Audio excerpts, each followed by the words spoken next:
বন্যায় ডুবে আছে ফেনীর ছাগলনাইয়া উপজেলার প্রায় সব গ্রাম। পানিবন্দী মানুষগুলো ত্রাণ সহায়তা ও নিরাপদ আশ্রয়ের খোঁজে ছুটছেন শহরের দিকে, আবার অনেকে শহর থেকে এসেছেন প্রিয়জনের খোঁজে। বন্যা পরিস্থিতির আরো খবর জানাতে এবার ফেনী ও লক্ষ্মীপুর থেকে যোগ দেবেন সহকর্মীরা। শুরুতেই যাব ফেনীতে, সেখানে রয়েছেন সহকর্মী সমীর উদ্দিন। সমীর, ছাগলনাইয়া সবচেয়ে বেশি ক্ষতিগ্রস্ত হয়েছে এই বন্যাতে। এখন কি পরিমাণ মানুষ পানিবন্দী রয়েছেন, সার্বিক পরিস্থিতি জানাবেন। ফুলগাজী পরশুরামে যে বন্যা ছিল সেটি পানি কমতে শুরু করলো। এই পানি ছাগলনাইয়ার দিকে যখন প্রবেশ করে, ছাগলনাইয়া পুরোটাই এখন পানির নিচে তলিয়ে আছে। পানি কমতে শুরু করছে, তবে যে পরিমাণ পানি কমছে এটা আসলে কমার মতো না। তবে সেখানে মানুষ চরম দুর্ভোগে আছে। বেশিরভাগ মানুষ, অনেকেই যারা আটকা পড়ে আছে, যারা একতলা পর্যন্ত যে পানি ডুবে গিয়েছিল তার উপরে 2 থেকে 3 তলা পর্যন্ত মানুষ আশ্রয় কেন্দ্রগুলোতে আশ্রয় নিয়েছে, বিভিন্ন ঘর বাড়িতে আশ্রয় নিয়েছে। তাদের সবচেয়ে বেশি এখন কষ্ট হচ্ছে শুকনো পানি এবং শুকনো খাবার। আর এই আমরা আরেকটু যে আপনাকে বলে রাখি, এই পানিগুলো আবার সোনাগাজী এবং দাগনভূঞার দিকে এখন প্রবাহিত হচ্ছে। দাগনভূঞা এখন পানির নিচে তলিয়ে আছে। সোনাগাজীর যে পরিমাণ পানি সেগুলো আসলে কম, আস্তে আস্তে নামতে শুরু করছে, যার প্রেক্ষিতে মানুষের দুর্ভোগের পরিমাণ আরো বেড়ে যাচ্ছে। তারা শুকনো পানির সবচেয়ে বেশি কষ্ট করছে। আর দূর দূরান্ত মানুষরা সেখানে তাদেরকে রেস্কিউ করার মতো মানুষ যেতে পারছে না, তা ত্রাণ দিতে পারছে না। আর ফেনীতে প্রচুর পরিমাণে ত্রাণের সামগ্রী, ত্রাণ গাড়ি আসছে, কিন্তু সমন্বয়হীনতার কারণে এই ত্রাণগুলো যথোপযুক্ত জায়গায় সরবরাহ হচ্ছে না। ম্যাক্সিমাম ত্রাণগুলো শহরে এবং আশেপাশের যে জায়গাগুলোতে আছে সেখানে ত্রাণগুলো পৌঁছানো হচ্ছে। আশেপাশের মানুষগুলো বারবারই ত্রাণ পাচ্ছে।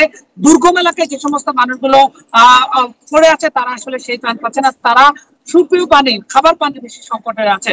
আমি এই মুহূর্তে দাঁড়িয়ে আছি ফেনী পুলিশ সুপার কার্যালয়ের সামনে। সেখানে আইজিপি এবং র্যাবের ডিজি এবং স্বরাষ্ট্র উপদেষ্টা তিনি আসার কথা রয়েছে। তিনি একটু এসেছিলেন, আবার পরিদর্শনে গিয়েছেন বলে আমরা শুনেছি। কিছুক্ষণ পরে তিনি আসবেন, এসে এখানকার যে বন্যা দুর্গত এলাকার কিছু মানুষকে তারা ত্রাণ দিবে। এখানে একটু পরিমাণ খাবার জন্য মানুষ আসলে হাহাকার করছে। তারা ছুটে আসছে, যেখানে ত্রাণ দিচ্ছে সেখানেই তারা ছুটে আসছে। বেশিরভাগ আমরা দেখেছি যে সোনাগাজী থেকে যেভাবে মানুষজন শহরে ছুটে আসছে, মনে হচ্ছে এগুলা রোহিঙ্গা শরণার্থীরা যেভাবে ছুটে আসছিল সেই পরিমাণ শরণার্থী শহরের দিকে ছুটে আসছে, সেখানে বাসস্থানের সংকট তৈরি হয়েছে। এই ছিল আমার কাছে ফেনীর বন্যার সর্বশেষ পরিস্থিতি। সমীর আমাদের সাথেই থাকবেন। এবারে লক্ষ্মীপুরে বন্যার ক্ষয়ক্ষতি নিয়ে জানাতে যোগ দিচ্ছেন সহকর্মী আব্বাস হোসেন। আব্বাস, বন্যায় যে ক্ষয়ক্ষতি হয়েছে সেটা কি নিরূপণ করা গেছে কিনা, প্রাথমিক হিসাবে কোনো তথ্য পেয়েছেন কি? গতকাল পর্যন্ত যে হিসাবটা দিয়েছে জেলা প্রশাসন, সেখানে 500 কোটি টাকার মতো ক্ষয়ক্ষতি হয়েছে এখন পর্যন্ত। তবে এই ক্ষয়ক্ষতির পরিমাণ আরো বাড়বে এমনটি জেলা প্রশাসন জানিয়েছেন। তবে আমরা দেখেছি গতকাল আজকে কিন্তু লক্ষ্মীপুরের সড়ক থেকে শুরু করে গ্রামের পর গ্রাম, মাইলের পর মাইল প্রত্যেকটি জায়গায় কিন্তু পানি ঢুকেছে এবং 1 থেকে 2 ফুট উচ্চতায় পানি বৃদ্ধি পেয়েছে প্রত্যেকটি সড়কে।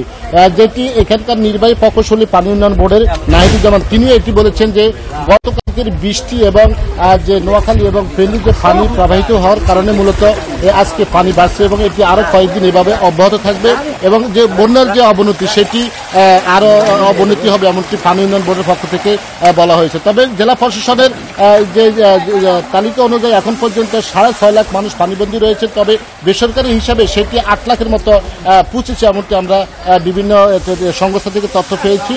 এর মধ্যে কিন্তু 20 থেকে 25 হাজার মানুষ এখন পর্যন্ত আশ্রয় নিয়েছেন, তাদেরকে ত্রাণ দিচ্ছেন এবং তার ব্যবস্থা করা হচ্ছে প্রশাসনের পক্ষ থেকে। বিভিন্ন সংস্থা, বিভিন্ন স্বেচ্ছাসেবী সংগঠন, বিভিন্ন রাজনৈতিক দল তারাও কিন্তু মাঠে রয়েছে। তবে সবচেয়ে যে অঞ্চলে কিন্তু নৌকা বা যে ত্রাণের ব্যবস্থা করা যাচ্ছে না, ঘটনাস্থলে পৌঁছানো যাচ্ছে না, সেখানে কিন্তু মানুষ অনেক কষ্ট আছে এবং মানুষের যে দুর্ভোগ সেটি কিন্তু অনেক বাড়ছে এমনকি এখানে যারা রয়েছেন পরিবার তারা কিন্তু আমাদেরকে জানিয়েছেন। তবে এখানকার পানি উন্নয়ন বোর্ডের পক্ষ থেকে জানানো হয়েছে যে মধুচন্দ্রী ঘাটের যে সুইচ গেটটি রয়েছে সেখানে বাঁধ যে দরজা সেখানে খুলে দেওয়া হয়েছে, অর্থাৎ 12টার সময় যখন হয় তখন দরজা খোলা যায়, জোয়ারে কিন্তু তখন বন্ধ থাকে। কিন্তু আমরা দেখেছি এখন পর্যন্ত লক্ষ্মীপুরে বন্যার যে অবনতি সেটি কিন্তু হচ্ছে এবং এটি আরো পক্ষাঘাত ধারণ করবে এমনটি যে পানি উন্নয়ন বোর্ড বা জেলা প্রশাসনের পক্ষ থেকে বলা হয়েছে। তবে এখন পর্যন্ত 45টি ইউনিয়ন, 4টি পৌরসভা এবং 5টি উপজেলায় কিন্তু প্রত্যেকটি এলাকায় কিন্তু পানি ঢুকেছে।